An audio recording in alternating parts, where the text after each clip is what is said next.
She has 2 children, Tyrone Jr. and Tamara. She has 3 grandchildren. You know I don't remember that.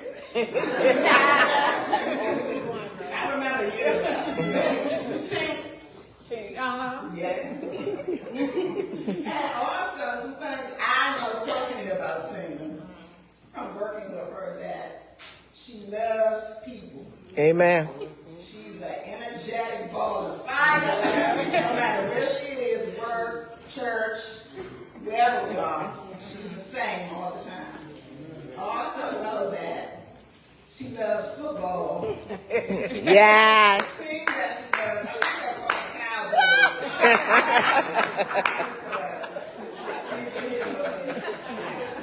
But furthermore, I know, she loves the Lord. Amen. She loves the Lord at work. She loves the Lord at church. She loves the Lord outside. That's why she loves the Lord. And she will pray for you at work. It doesn't matter. So I just want y'all, she coming out? I want y'all to put your hands together and welcome her, Miss Tina Collins.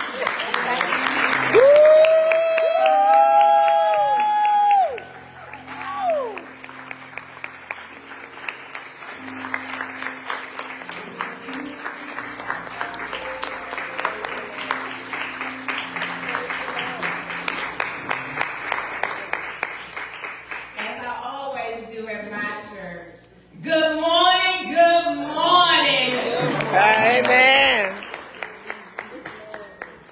It is a great pleasure that I was able to afford the opportunity to do this. My nerves are rather, so forgive me for that.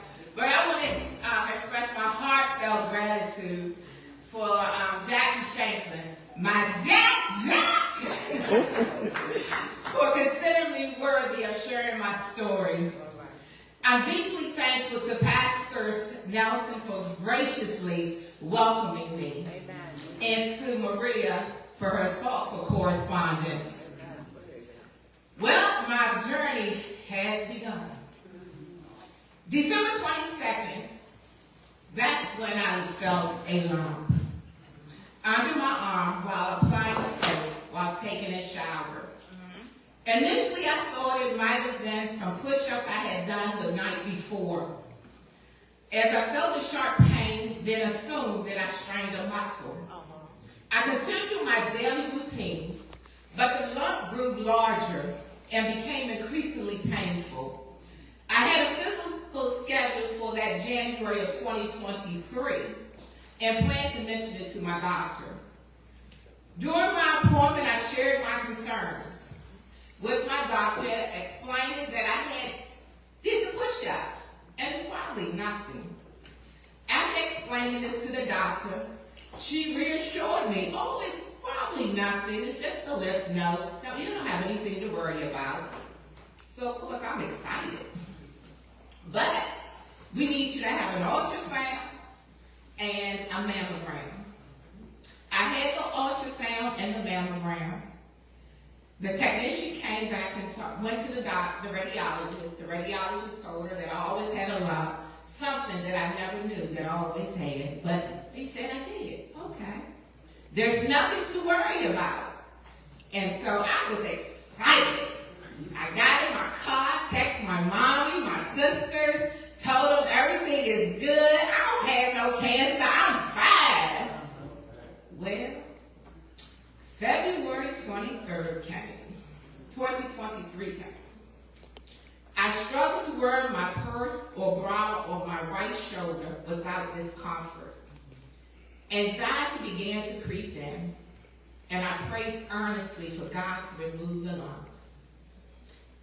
In March, my husband expressed his dissatisfaction with our doctor. I encouraged him to find someone new, and by early April, after we moved, he located a new physician.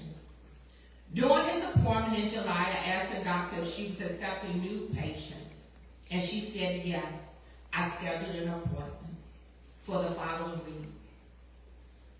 When I shared my concerns about the lump with her, I mentioned my earlier assumption about it being related to my exercise. She took it seriously. She said, no, this is something serious. And I insisted on further testing. I scheduled another mammogram, ultrasound, and biopsy. I scheduled an appointment on August 21st, 2023. I went to the same radiologist alone. I was afraid. Tears were streaming down.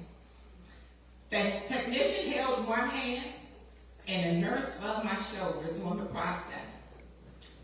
After the procedure, I was told to wait for the radiologist. Now he wants to talk to me. And he asked me a lot of questions. When did I find out? What made me come in? Why? But he didn't ask those questions the following month. He told me my doctors would get the final results, and I would learn of them in a few days. May I tell you, those few days took a very long time, which felt like a long time. On August 24th, I received a call that would change everything. My doctor said, Miss Collington, I am sorry to say that you have cancer. She asked me if I had any questions. I said no, but God is faithful. Breaking the news to my family was heart-wrenching. That's when I realized that this was real. I told my husband, and we cried together, praying to God to reveal his power in this situation. Then it was time to tell the rest of my family. Remember, I still didn't know what type of cancer that I had. So my husband had a doctor's appointment that Monday, and I asked him to ask the doctor, what type of cancer did I have? Well, the doctor said she did not know. She said because the cancer was under my arm, they did not know if it was because of my thyroid, my colon, or my, and I missed one, thyroid or breast. And so I was assigned an oncologist and a surgeon. My oncologist scheduled me for a colonoscopy, and I underwent a series of scans. Now let me tell you all, I cannot stand needles. When I tell you, I'm not exaggerating, I can't stand nothing about a needle. And if you ever want to see God say, I got to show you that you're going to have to withstand, he will put you in particular situations. Every scan was intravenously, under contrast. Everything I did, there was a needle that had to be put in me. I said, come on, Jesus. I need you right now, God. Don't leave me, Jesus. It was a journey that I never thought that I would have to overcome. Well, after all the series of scans, on September 13th, I was told I had stage 2 triple negative breast cancer. Due to the size and location of the tumor, the surgeon, the original surgeon that was going to perform the surgery, said the first line of defense was the chemotherapy. And then after that, surgery, and then after that, radiation. On October 2nd, I had a port placed for treatment. And on October 9th, my chemotherapy journey began. I was overwhelmed. I cried on that very first day. In my mind, I said, God, I can't do it. I was getting ready to get up and walk away. I said, whatever don't have to happen, because she was coming, my port is right here, and because she was coming at me with this needle, and I'm supposed to stand and sit there and let the needle come out, I said, Jesus, I can't do it. And she said to me, I can go get your husband and put you in a private room. She placed me in a private room, and before she administered the medication, she said, can I pray with you? And I said, yes. She prayed a prayer that I was like, God, you are in the building. I was able to get the medication. The next time my husband went in, the next time I told my husband I can do it by myself. Very reluctantly, he agreed. I was told all of my hair was going to fall out. So I asked my husband to cut off my hair, my locks. I did not know the magnitude of what they meant of all of my hair was going to fall off. Literally, from the crown of my head to the tips of my toes, where the hairs are, every inch fell out. While I was taking a shower, it all just began to wash away. I tried to stay positive, so I was like, ooh, I love wigs. I'll just wear wigs. But while I was in church, the wig began to slide off. Nobody told me to be a little bit of hair. So that was when I broke down. I said, come on, Jesus, I need you. From the chemo, my taste changed. I was exhausted. I had neuropathy in my fingers and toes. As the weeks went on, I found my faith growing stronger. By January 2nd, 2024, I was receiving weekly chemotherapy, which took a significant toll on my body. I ended up in the emergency room with a high fever and a horrible cough. That Monday, I was to go get chemo. But before every chemo, I had to get blood work before seeing my oncologist. And when he saw me, he said, because of your numbers being low, I cannot give you chemo. My husband was upset because he was like, wait a doc, she need that. So which means she can't have chemo. And I said, would you shut up? He said, you know, I'm like, I don't want no chemo. So the doctor said, well, I'm going to tell you, if her numbers doesn't go up, she will have to have a blood transfusion. So I called my mommy and I said, Mommy, can you make me some liver and onions, country gravy, and spinach to build up my blood cells? Even though the food was delicious, it was even lower than it was before when I returned that Monday. So blood transfusion, I had to have. March 18th was supposed to be my last treatment. But my white blood cell count was still too low. I was trying to be a big girl, but my little sister called, and I said, let me speak to Mommy. I said, Mommy. And so they had pulled out, I ran, I cried. She said, Kiki, don't you worry about it. God is working it out. And I couldn't see it because all I knew that I was supposed to have my last chemo, and I'm like, God, did the chemo work? And so on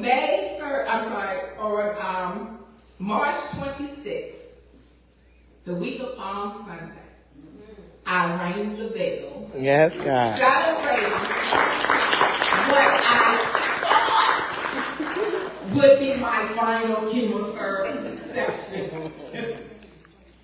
The journey continued with surgery on May 30th, where I underwent a double mastectomy, and reconstruction. On August 28th, I had further reconstruction. I received my pathology report. Reading all margins were clear, and there was no evidence. Woo!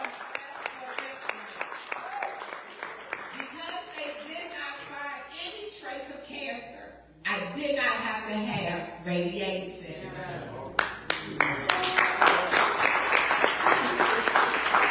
My journey is far from over. I would need to go undergo scans every 6 months. And the thought of that weighs on my mind. Because you never know when you go under. My journey is not over because I didn't tell you on March 26th, the very last day of my chemo, I met a beautiful young lady named Nakia. And she had told me that she had stage 4 cancer because it had entered her liver. I told Nakia and I asked her, I said, can I pray with you? I prayed with her and we stayed in contact. On July 23rd, she succumbed to that deadly disease. It plays on your mental. Because you never know. It could be you. Amen. Amen. So I can profoundly, gracefully, I'm required to receive, because even though my cancer is gone, I still have to have chemotherapy every 3 weeks for the next 2 years. This regimen is challenging, not just physically, but also mentally. Additionally, I've been prescribed thyroid medication because my levels have increased due to the chemotherapy treatment. It's a constant reminder of the battle I'm facing. I am profoundly grateful for the amazing support I received. I feel truly blessed to have an extraordinary husband who never misses a doctor appointment or chemo infusion, standing by my side every step of the way. My wonderful daughter who moved back home to help take care of me, while my amazing mom and sister have been my constant support, altering their time to ensure I was never alone. Throughout it all, I witnessed God's unwavering faithfulness in my life, and I couldn't be more thankful. The incredible journey has truly been a treatment to my faith as my unwavering anchor. God's faithfulness shines through every moment, and I'm beyond grateful for the guidance I received. The outpouring of support from my family, friends, and the amazing medical team has been nothing short of a miraculous. As I look ahead, I feel with exhilarating hope and newfound strength, knowing that God is right by my side every single step of the way. I always say this: if you see that your back is up against the wall, you don't know which way to turn. You don't know when or why I'm going through this situation or this journey. Remember, God is faithful. Yes, God. God is able to do anything but fail. God's covering, His strength, is made perfect in your weakness. I stand here flat-footed because I believe in a God. Yes, God. Yes, God. Yes, God.